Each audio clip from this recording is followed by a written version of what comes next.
So ayun, okay, KGX, isang masakit to, 700 oh. 700 negative. Okay, so bakit ba ako pumasok? No? Bakit ba ako nag-enter? Kasi syempre meron tayong support and resistance. Ganun talaga kasi sinusunod natin yung TA natin.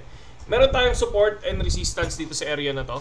So ito yung unang resistance natin. So rejected. Binrake out pero biglang rejected din. So trying to break ulit, rejected na naman. So bumunta naman sa support, rejected na naman. And then trying kunin yung support pero hindi pa rin natuloy. So ako ina-expect ko na possible baka mag-pump siya ng 105. Sorry ha, na-submit lang tayo. And then tinitignan ko yung liquidation heat map ngayon. Merong gustong i-liquidate dito sa area na to. Okay? Tapos na siya kay 102 pero gusto niyang i-liquidate yan. So tingnan natin kung mangyayari ang liquidation na yan, mga kapatid. Okay? So next, kung titingnan naman natin another for Ethereum. Ethereum, ganun din yung ginagawa ko. So kaya lang negative 800 naman tayo dito. Okay. So far, tinitingnan natin si Ethereum sa 4 hours time frame.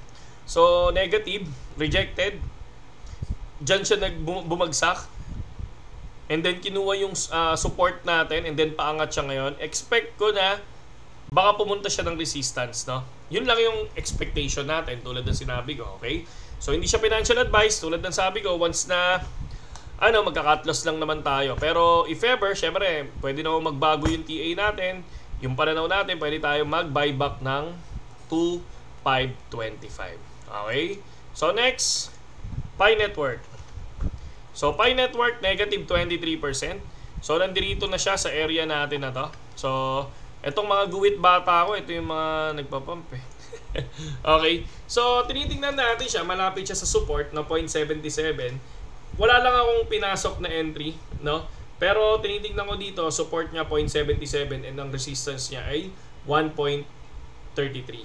Okay? So check natin yan, no? And then ngayon, kung titingnan naman natin sa Watchers Guru, so PPI falls to 2.4, lower than expectation.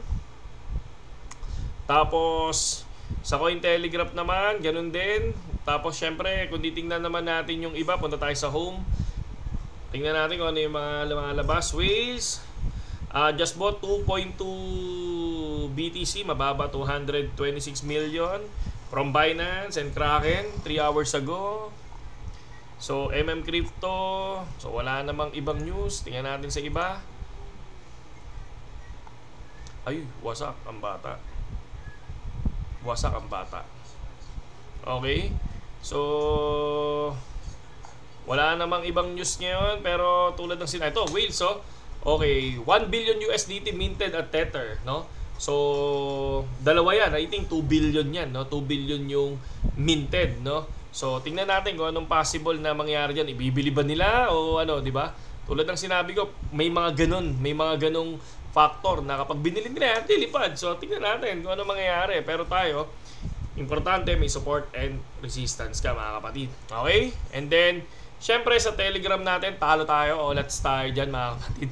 Talo tayo ng 4 na token, no? Si Meme, si Pipe, sino ba? Si Mocha, no? Si Mocha and nakalimutan ko isa kong Nakalimutan ko isa kong binigay, pero talo kami doon 20%, no? Talo ako 1-2. I think talo ako 1-2 ngayon. And then syempre, kung matatalo tayo ulit, no, dito kay BTC. Yung iba naka-open ko kasi barya-barya lang 5 USDT. Ito, so far, negative 700. Kay ETH,